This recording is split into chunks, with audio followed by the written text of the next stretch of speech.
Hello प्यारे बच्चों, वापस से स्वागत है आपका इस चैनल पर। देख सकते हैं मेरे पीछे एक शानदार सा कॉलेज कैंपस आपको दिख रहा है। ये शानदार सा कॉलेज कैंपस जो है वो है एएफएमसी पुणे। अब ये एएफएमसी क्या है, पहले इसके बारे में थोड़ा सा मैं आपको बता देता हूँ। Armed force medical colleges. तो कई बच्चे जो हैं वो चाहते हैं कि मैं आर्मी में जाऊँ, अपने देश की सेवा करूँ।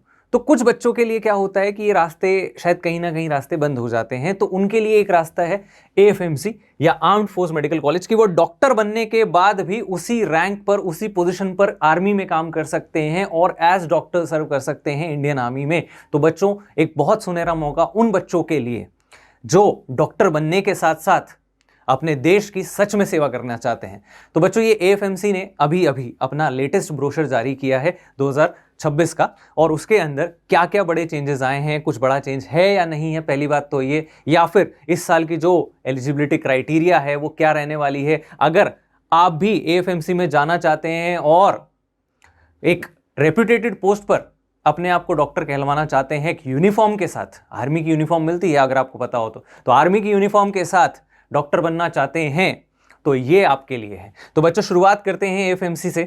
तो एएफएमसी के बारे में अगर बात करें तो सबसे पहले आता है हमारे पास एलिजिबिलिटी क्राइटेरिया कि एएफएमसी के अंदर जो इस साल एलिजिबिलिटी क्राइटेरिया आपका रहने वाला है वो क्या रहने वाला है। तो एज क्राइटेरिया जो है, इट इज मिनिमम 17 ईयर्स, कम से कम आप 17 साल के होने चाहिए, और मैक्सिमम एज क्राइटेरिया जो है वो है 24 साल। ठीक, इसका मतलब आपकी एज, अगर देखो सिंप्लीफाई मैंने कर दिया है, तुम लोगों को ज़्यादा दिमाग लगाने की ज़रूरत नहीं है। तुम लोग क्या फालतू अपनी एनर्जी खर्च करते हो इसमें कि सर ये मेरी डेट ऑफ बर्थ है, अगर इसमें हुआ तो ये होगा क्या, अगर इसमें हुआ तो होगा क्या। वो काम खत्म। 1 जनवरी 2003 से लेकर 31 दिसंबर 2009 तक के बीच में अगर आप पैदा हुए हो, है ना, तो आप एएफएमसी के लिए इस साल एलिजिबल हो, आप इसके लिए अप्लाई कर सकते हो। आगे चलते हैं।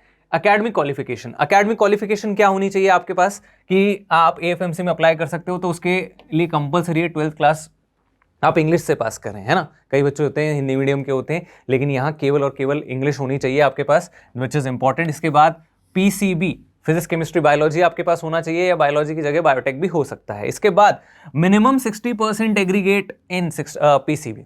आपका पीसीबी का जो टोटल है वो 60% से ज्यादा होना चाहिए। लेकिन ये तो नीट में भी है सर। यहां अलग क्या है? अलग ये है कि यहां हर सब्जेक्ट में इंडिविजुअली भी मार्क्स देखे जाते हैं। तो इंडिविजुअली हर सब्जेक्ट में आपका कितना होना चाहिए? More than 50%। और एग्रीगेट तीनों का मिला के जो है, ऐसा नहीं है कि बायो में तो बहुत ज्यादा नंबर आ रहे हैं, फिजिक्स में बहुत कम नंबर आ रहे हैं। फिजिक्स में आपके 49% है और बायो में आपके 90% है, तो उससे काम चल जाएगा? तो नहीं चलेगा। यहां तीनों सब्जेक्ट का अलग अलग भी आपको 50% प्लस होना चाहिए। ठीक, इसके बाद आपके पास क्लास 10th में मैथ्स होनी चाहिए, जो कि मेजॉरिटी स्टूडेंट्स के पास यहाँ पर होती है। तो कोई ऐसी बहुत बड़ी बात यहाँ पर नहीं है। इंपॉर्टेंट बात जो है बस वो ये है कि आपके हर सब्जेक्ट में 50% यहाँ इंडिविजुअली होने चाहिए। चलिए आगे बढ़ते हैं। इसके बाद नेक्स्ट आता है सीट मैट्रिक्स, कि सर एएफएमसी के अंदर कितनी सीट्स हैं, हम कितनी सीट्स के लिए एलिजिबल हैं, कितनी सीट्स पर ये फाइट होती है। तो आपके पास टोटल 150 सीट्स एएफएमसी के अंदर हैं, जिसमें से 5 सीट्स जो हैं ये फॉरेन सिटीजन्स के लिए रिजर्व्ड हैं। ये मैनेजमेंट कोटा नहीं है ना। ये रिजर्व्ड है किसके लिए? फॉरेन कैंडिडेट्स के लिए। और फॉरेन कैंडिडेट्स के लिए रिजर्व्ड 5 सीटों के अलावा बची हुई सारी सीटें जो है वो इंडियन सिटीजन्स के लिए है, यानी 145 सीट्स। तो कंपटीशन जो हो रहा है वो कितनी सीट्स पर हो रहा है? वो हो रहा है 145 सीट्स पर। तो 145 सीट्स पर आपका कंपटीशन है, जिसमें से 10 सीट्स रिजर्व कर दी गई हैं किसके लिए? एससी और एसटी कैटेगरी के लिए। अब इस 145 का ब्रेक देखें तो 115 seats are reserved for boys and 30 seats are reserved for girls.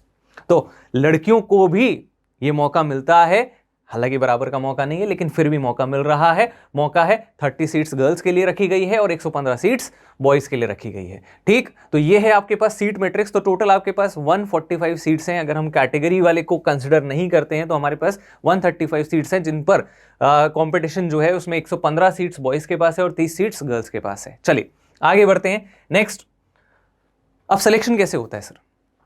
तो सर सिलेक्शन क्राइटेरिया क्या है, कैसे हम लोग एएफएमसी के लिए अप्लाई करते हैं? क्या कोई अलग एग्जाम फॉर्म भरना है या अलग से कोई फॉर्म फिल करना होता है इसके लिए? तो नहीं, ऐसा कुछ भी नहीं है। देखो, आपको नीट का एग्जाम देना है, जैसा कि आप दे रहे हो, है ना। नीट के फॉर्म सब लोगों ने भर दिए होंगे, कोई रह तो नहीं गया होगा, चेक कर लेना एक बार, है ना। तो नीट का फॉर्म भरना है। नीट का फॉर्म भरने के बाद जब आप सेलेक्ट हो जाते हैं, मतलब आपका जब रिजल्ट आता है, तो काउंसलिंग शुरू होती है। काउंसलिंग शुरू होने के बाद जब काउंसलिंग फॉर्म आता है तो उसमें एक ऑप्शन दिया होता है, are you interested in AFMC. आपको उस पर टिक कर देना है अगर आप एएफएमसी में जाना चाहते हैं। और बहुत सोच समझ के फैसला लेना, आगे बताऊंगा, बहुत दिक्कत है अगर आप पीछे हटते हैं तो, है ना, क्योंकि एक ही मौका मिलता है पीछे हटने का, उसके बाद आप पीछे नहीं हट सकते। तो ये बात ध्यान रखना कि अगर आपका मन है जाने का तभी एएफएमसी का वो जो टिक है वो फिल करना, वरना मत करना। अगर छोड़ने का सोचो तो मत करना, वरना भारी मुसीबत में पड़ जाओगे।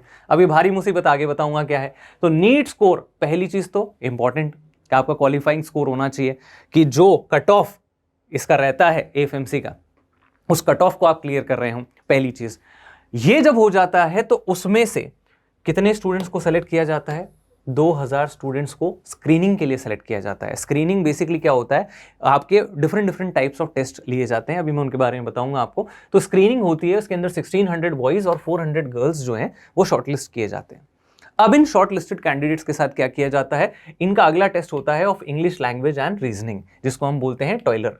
ठीक, तो ये टेस्ट क्या होता है, आपसे जो आपके ग्रामर, आपके कॉम्प्रिहेंशन, इस तरह के आपके जो क्वेश्चंस होते हैं ये आपको दिए जाते हैं पेपर के अंदर, और आपकी बेसिक लैंग्वेज टेस्ट आपकी ली जाती है इंग्लिश की। ठीक, तो इंग्लिश का एक टेस्ट है जो आपका किया जाता है। उसके बाद आपका अगला टेस्ट होता है साइकोलॉजिकल असेसमेंट टेस्ट या PAT। बच्चों ये इंपॉर्टेंट है, ये आपकी मनोस्थिति को जांचता है कि भाई आपका जो मेंटल स्टेट है क्या वो एएफएमसी में डॉक्टर बनने लायक है या नहीं है। क्योंकि हो सकता है कि आपको ऐसी ऐसी क्रिटिकल सिचुएशंस हैंडल करनी पड़े जिसमें आप हो सकता है बैकआउट कर जाएं, तो उनको ऐसे डॉक्टर्स की जरूरत नहीं है। आपको फिजिकली मेंटली स्ट्रांग होना पड़ेगा अगर आप एएफएमसी में जाना चाहते हैं, ऐसे ही एएफएमसी में नहीं जाया जाता। तो भाई ये बहुत जरूरी बात हो जाती है यहां पर आपका साइकोलॉजिकल असेसमेंट टेस्ट, कि आप मेंटली फिट हैं या नहीं है। ठीक, इसके बाद होता है आपका एक शॉर्ट इंटरव्यू, और शॉर्ट इंटरव्यू के साथ साथ होता है आपका मेडिकल एग्जामिनेशन, जहां पर आपकी हाइट, वेट, आपकी आईसाइट, सब चीजें जज की जाती है कि आप क्या फिजिकली भी फिट हैं, एक आर्मी पर्सनल बनने लायक हैं या नहीं है। क्योंकि आपको पता है आर्मी वाले जो होते हैं, है ना, उनकी यूनिफॉर्म वो प्राइड है हमारा, तो वो हर किसी के ऊपर अच्छी लगती नहीं है ना। तो आपको उसके लिए अर्न करना पड़ता है। तो भाई वो जो प्राइड है उस यूनिफॉर्म को पहनने के लिए आपको वो अर्न करनी पड़ेगी, और वो अर्न करने के लिए आपको मेंटली, फिजिकली हर तरह से फिट होना पड़ेगा, तब जाकर आप उस चीज के लिए एलिजिबल हो। तो थरो टेस्टिंग होती है, ऐसा नहीं है कि नीट का एग्जाम दे दिया, कॉलेज में सेलेक्ट हो गया, नहीं, आपके ये सारे टेस्ट होंगे, तब जाकर आप शॉर्टलिस्ट होंगे और फाइनल लिस्ट में आपका नाम आएगा। इसके बाद अब कट ऑफ क्या रहती है इसकी बात करते हैं। तो देखिए यहां दो ही कैटेगरी होती है, बॉयज एंड गर्ल्स कैटेगरी। ठीक है, तो बॉयज कैटेगरी में जो कट ऑफ है वो है 535, लास्ट ईयर की 2025 की कट ऑफ की बात हो रही है यहां पर। तो 2025 में जो बॉयज कैटेगरी में कट ऑफ है इट इज 535, और गर्ल्स कैटेगरी की जो कट ऑफ है इट इज 555 मार्क्स। तो ये है आपके पास कट ऑफ, आप देख सकते हैं कट ऑफ भी बहुत हाई है, कोई छोटा मोटा कट ऑफ नहीं है, अच्छी खासी कट ऑफ है ना। तो भाई कट ऑफ भी अच्छी खासी है, तो आपको ध्यान रखना है कि आसानी से तो नहीं मिलेगा। अब कॉलेज की वैल्यू आप समझ सकते हैं कि बहुत प्रेस्टीजियस कॉलेज है, इसीलिए इतनी कट ऑफ है और इस लेवल पर आकर आपको मिल रहा है। चलिए आगे बढ़ते हैं, नेक्स्ट फीस स्ट्रक्चर की बात करते हैं। तो बच्चों अगर एएफएमसी से आप डॉक्टर बनते हैं तो आपकी टोटल फीस कितनी लगने वाली है इसकी बात करते हैं। तो देखिए ये मैं 1 साल की आपको फीस स्ट्रक्चर यहां पर दिखा रहा हूं, जिसमें कॉलेज फीस और डिपॉजिट्स होते हैं वन टाइम, विच इज 34,200। ठीक, लास्ट ईयर तक थोड़ा कम था, इस साल रिवाइज होकर थोड़ा ज्यादा आया है 34,200। इसके बाद आते हैं अलाइड चार्जेस, जिसमें आपको यूनिफॉर्म दी जाती है, आपका प्रॉपर जो लिनेंस वगैरह होते हैं वो सब कवर किए जाते हैं, विच इज 46,500।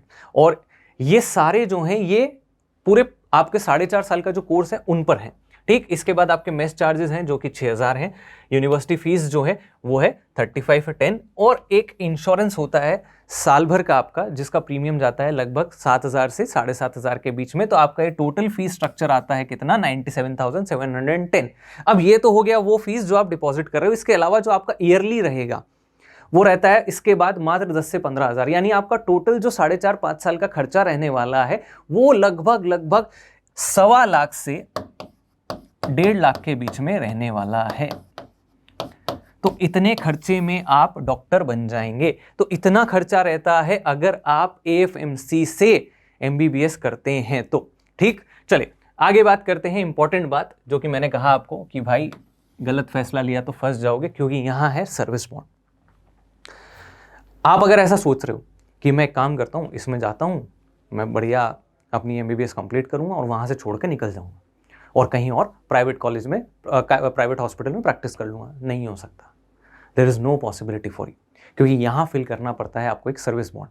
भाई इतने अच्छे इंस्टीट्यूट से अगर आप डॉक्टर बन रहे हो और अगर आप हमारी इंडियन आर्मी को सर्व नहीं करोगे, इंडियन सर्विसेज को जो सर्विसेज होती है उनको सर्व नहीं करोगे, कमीशन सर्विसेज को, तो फिर आप इनके लिए किसी काम के नहीं हो। इसीलिए ये आपसे 7 ईयर्स का वर्क बॉन्ड जो है वो साइन करवाते हैं। तो अगर candidates are admitted to AFMC for MBBS course है, ये कंपल्सरी लाइबिलिटी होती है to serve the commissioned officers. ठीक, अब इसमें आपको कम से कम 7 ईयर्स तक ये सर्विसेज आपको देने हैं, उसके बाद आप रिलीव हो सकते हो, उससे पहले आप रिलीव नहीं हो सकते। तो आप कम से कम 7 साल तक यहाँ सर्विस बॉन्ड आपको फिल करना पड़ेगा इनके साथ काम करने के लिए। उसके बाद अगली इंपॉर्टेंट बात कि एडमिशन के टाइम पर 71 लाख रुपीस का आपको एक सिक्योरिटी डिपॉजिट, एक बॉन्ड एग्रीमेंट करना पड़ेगा यहां पर। और ये जो बॉन्ड एग्रीमेंट है ये क्यों करवाया जा रहा है, देखो मान लो आप AFMC में जाते हो, आपकी काउंसलिंग हो जाती है, आपका सिलेक्शन हो जाता है, सब कुछ हो जाता है, आपका नाम आ गया है, आपके पास मात्र 7 दिन होते हैं। अगर 7 दिन के अंदर आपने डिसाइड किया कि मुझे AFMC में नहीं जाना है तो आप बच जाओगे। लेकिन अगर 7 दिन बाद आप डिसाइड करते हो, 8th डे पर आप सोचते हो कि नहीं मुझे AFMC में नहीं जाना है, तो आपको पे करने पड़ेंगे कितने, 71 लाख रुपीस। तो ये एक हेवी पेनल्टी लगती है अगर आप इनडिसिसिव हो।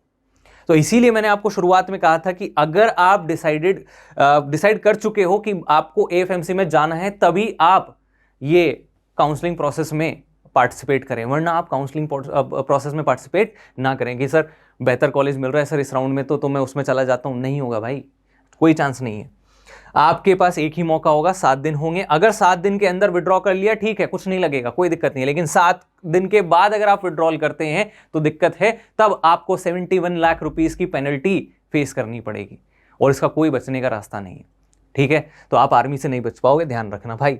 ठीक, आज तक कोई नहीं बच पाया। तो भाई हमने कहा कि यहां पर ये सर्विस बॉन्ड और ये हमारा ये जो एग्रीमेंट है, ये दोनों हमें ध्यान में रखने हैं। AFMC का फॉर्म भरते समय दोनों चीजें हमें पता होनी चाहिए। This is important information for you.